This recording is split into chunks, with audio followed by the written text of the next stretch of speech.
Have to chuckle when they describe you and me as being dangerous.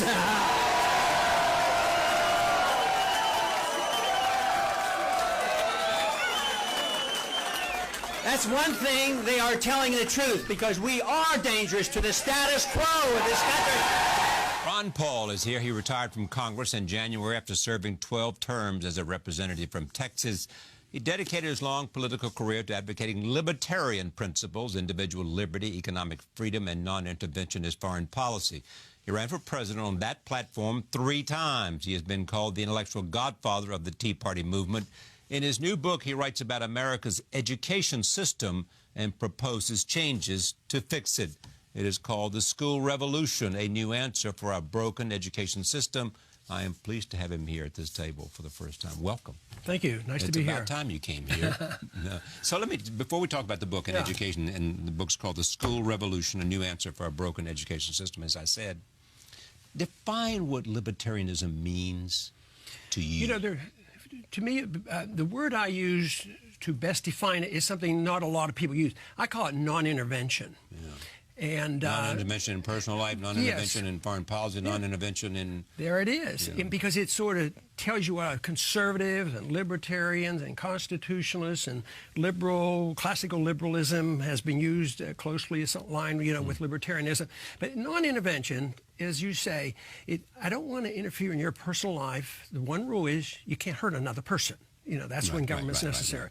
Your freedom ends at the beginning of no person's nose. And the founders were pretty adamant about advice about not getting involved in entangling alliances or interfering in the internal affairs of other nations. So that's non-intervention. And then also in the economy, sometimes I get close allies with the left. An honest, progressive Democrat like a Dennis Kucinich we were always work together on civil liberties and foreign policy. But then when it came to economic policy, I apply the same rule of non-intervention to economics. Now, they say, well, you mean that means business people can do anything they want? No, there's still some very basic rules. That's why I'm asking the question. I mean, what kind of regulation are you prepared to think is necessary in a capitalist system? Mostly they're not government regulations. They're not preemption. I look at this like if you're in the media business, the one thing you don't want is prior restraint, because the government is going to tell you what you can say and what you can't say. Well, I apply that to economics. That you produce a product and there's no prior restraint. You say, well, how do you get this protection?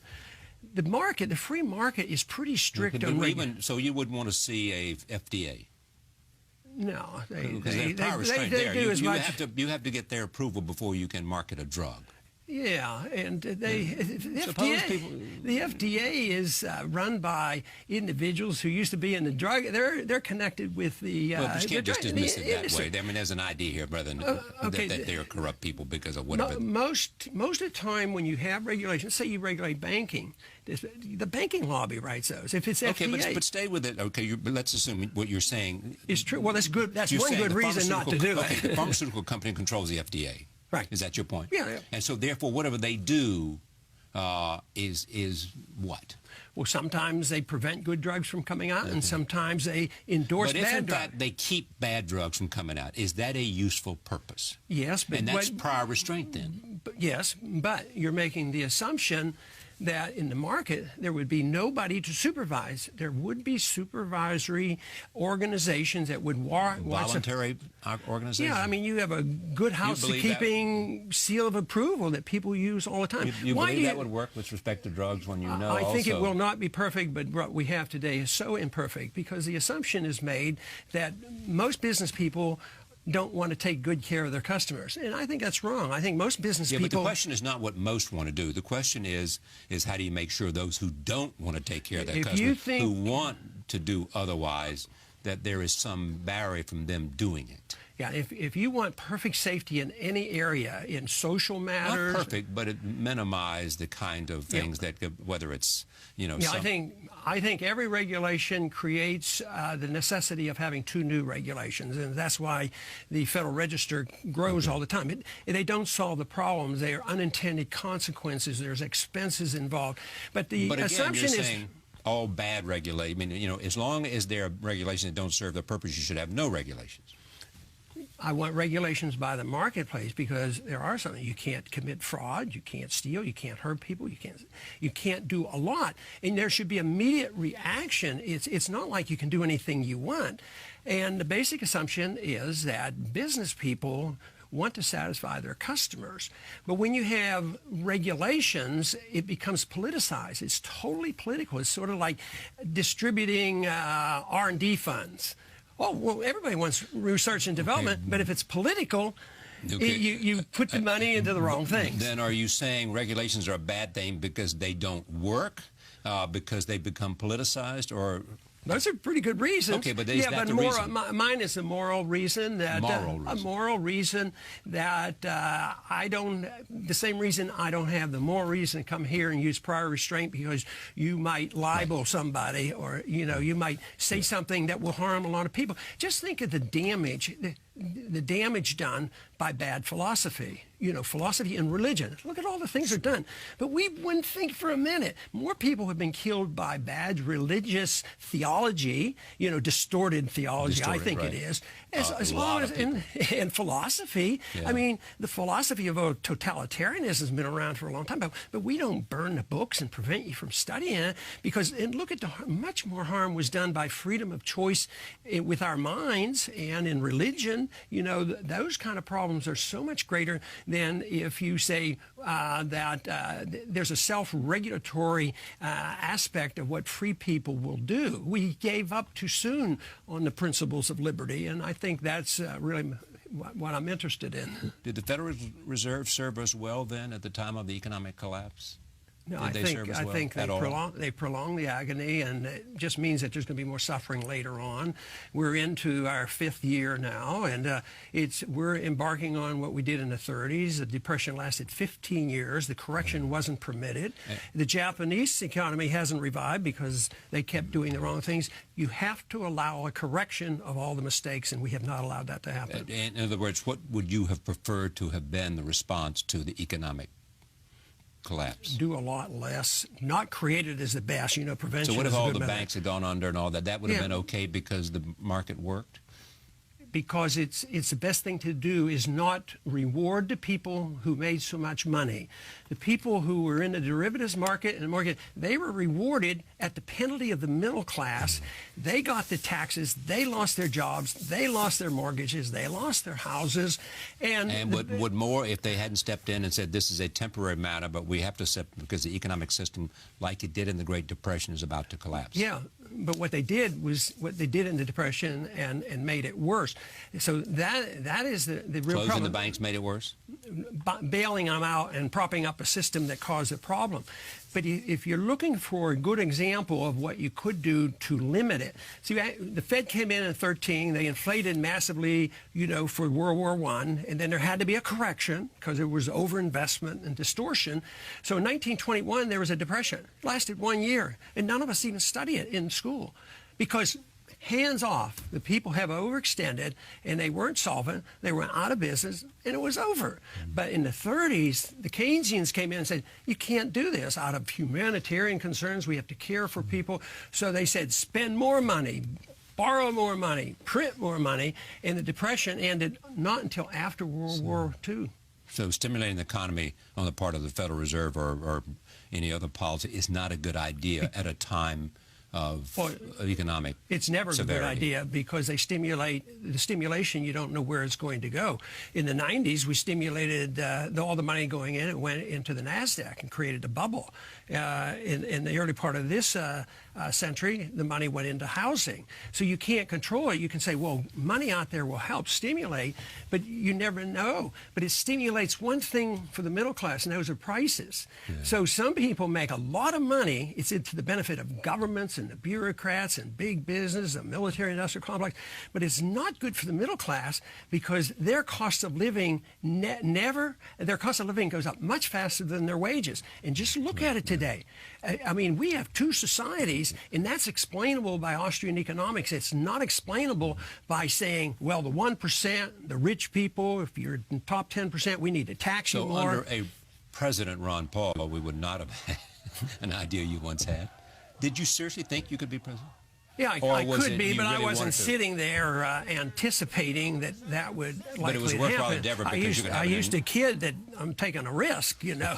It could have happened. You could have but won. when I ran first time for Congress, I had no thought ever of ever winning an election because I spoke the same way, and As I you kept do telling now. my wife, "Don't worry, I'm not going to be elected because they won't elect somebody who's attacking Santa Claus." You know, you're challenging this. When you challenge the entire status quo, it's not like you say, "All right, you know, I can convert you all in 10 minutes." So this is why I never got frustrated in Washington because, you know, in Washington, I didn't expect to change it. So what happened outside of Washington, I have been amazingly surprised. So, looking at the world today, when should the United States use force overseas? If somebody uses force against us, and overseas is virtually never. I mean, we don't. So it's none of business of ours if the Syrians use chemical weapons. Well, no, In not, other words, in terms not of that directly. kind of response that the president was considering. We should deal with the things that are our responsibility because in the last couple of years, we've killed 5,000 people with drone missiles. Right. And what do you think of that? I think it's horrible. We have something to say about that. Those are our elected leaders. We shouldn't pretend that we know when to intervene in Syria. Here we are today. Our president's working very hard to make sure that a lot of people in this country don't have guns. Right. At the same time, we're giving guns to the Al-Qaeda who's fighting Assad, and they're involved in this, and we're benefiting. And how are we giving guns to Al-Qaeda? Well, we're helping. We're sending weapons into the rebels. Yeah, but I mean, you know better. You know that they're not trying to send weapons to Al-Qaeda. They're trying to send them to the moderate they've even Syrians said that if it's because necessary. they believe that if, in fact, Assad, they can overthrow Assad, that it weakens Iran, and they certainly want to weaken Iran. Others have suggested they know exactly what they're doing. And if you're supporting the military overthrow and supporting any rebel group, you support them all. I mean, didn't we do something very similar with bin Laden in Afghanistan when he was the Mujahideen? Let's assume that there is convincing evidence that the Iranians not only have the capacity but have nuclear weapons. Now, that's been a red line. Every American president has said that's unacceptable. What does Ron Paul say? I would treat them sort of like we did with the Soviets. They had 30,000, Right. and we talked to them. So containment's okay with you? Well, I certainly wouldn't go to war. Do you think the Iranians are going to attack us? They don't have any. Here we look at the discussion we've had for 10 years or more. Would you want to risk that? On a weapon that doesn't exist. Right. I mean, right now, Obama, if anything, we're getting hints. I think they're delightful that they're willing to talk to this new leader over there. Yeah. I think this is wonderful that he'll at least talk. That's what's my argument in the debate. So when the president talks about engagement, you're saying, right on, brother. If you want to talk to him, fine and dandy. I think that we should do a lot more talking. You know how many thousands of diplomats we have. It's time we had a little bit of diplomacy. What does the Tea Party represent today? I think it represents a group of people that aren't uniform in all their beliefs, except for they're disgusted with big government, the operation of government, the efficiency of government, and especially the spending in government. But actually, the very first time this started up was during our campaign, but then it branched out and Republicans got very much involved. And if it's tied to shutting down the government, is that okay with Ron Paul? Well, yes, because the alternative is turning the United States into Detroit. You know, you just can't keep spending money and trillions of dollars and borrowing and printing money. So the calamity is going to be much worse than slowing up the spending. That's why I like having you here. The school revolution, a new answer for a broken education system. What's broken? And lots of people believe lots is broken. And how would you fix it? Well, that is, the people agree that it's broken. We've had a system for 150 years based on compulsion and conformity, and I don't think that's good. It's a dictatorial, it's an authoritarian system. It has abolished creativity and curiosity, which is very necessary. So the whole theme of the book is based around the philosophy we were just talking about, and it's the philosophy of liberty, which is non-coercive. And our public school system teaches the authoritarian approach, why you have to have government run the economy, why you have to protect the government against bad social habits, and why you have to police the world. So it's a philosophy that it contradicts everything in the freedom philosophy. So the book is based on what is liberty, how to define it, how to defend it, for the sole purpose of getting a better education. And the design for an education for this being grade school and high school is how you get into college, how you start a business.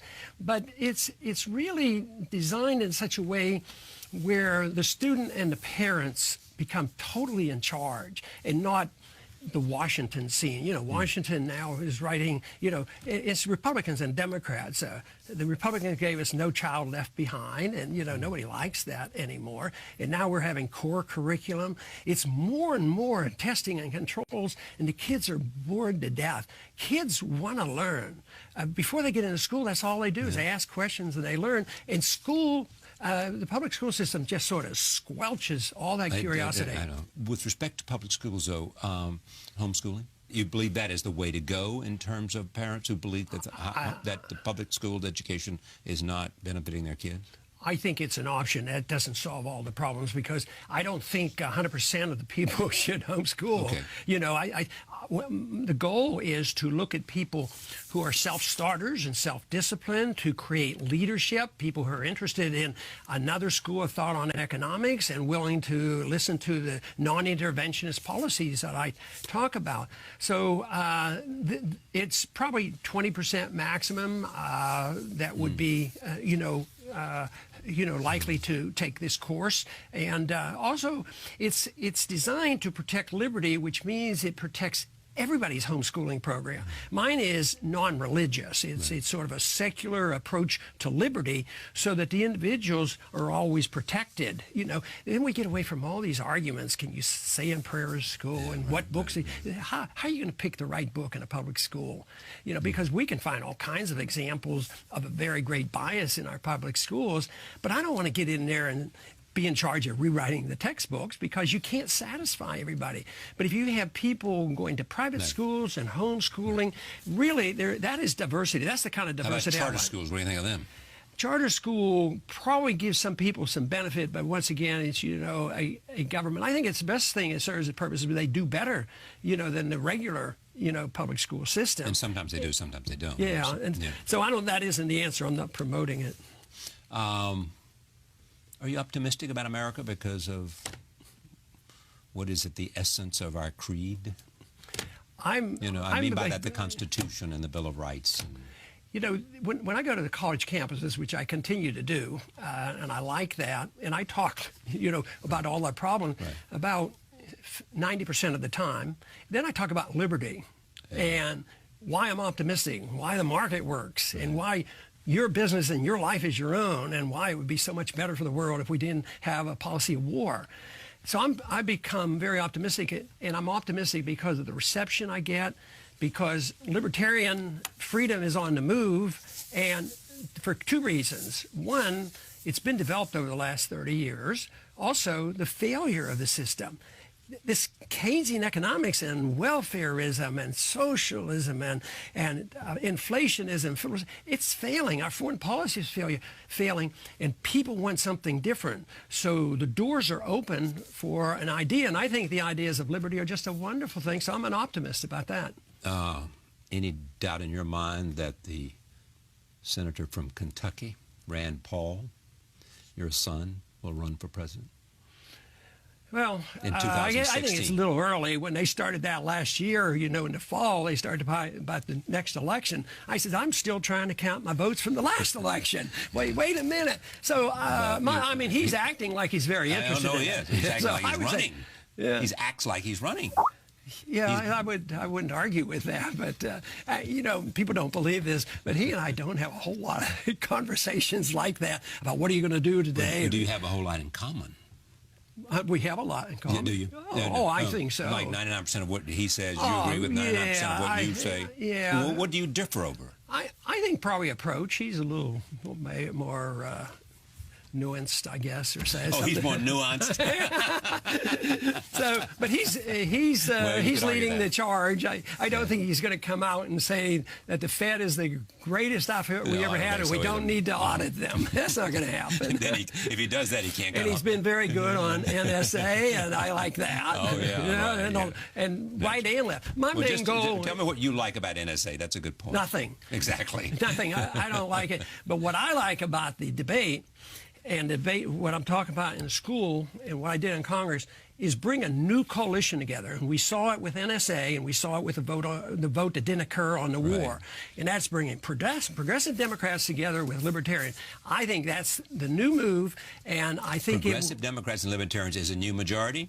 I think they can become. I mean, they didn't win the vote on NSA, but they only lost by 12 against Pelosi and Boehner. See, the established parties, Republican and Democrat Party, endorse the same views. Most people think they're really at loggerheads over philosophy, but they're not. Where they come together with the Tea Party is mainly from the left side is civil liberties, isn't it? Yeah, civil liberties. Civil liberties having to do with freedom of expression, having to do with foreign policy too. Yeah. So those two issues, those are big issues right now. You know.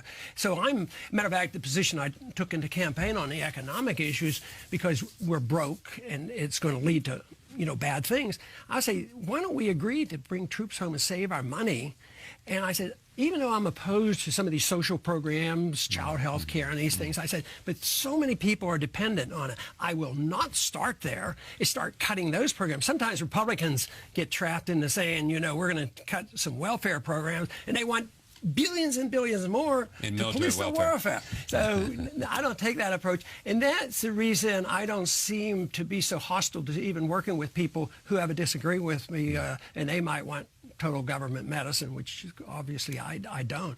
But you could work a transition. I don't expect it. I would work by changing the foreign policy and having a foreign policy that defended this country, saving a lot of money, and trying to wean people off these programs. But I'm afraid the programs are going to self-destruct with a currency crisis. If we keep borrowing, foreigners are still loaning us money, and we keep printing it. But the market will decide when enough is enough. And then they'll just say interest rates are going up, and the interest payments will be the biggest item in the budget. The book is called The School Revolution, A New Answer for Our Broken Educational System. Ron Paul, thank you for joining us. See you next time.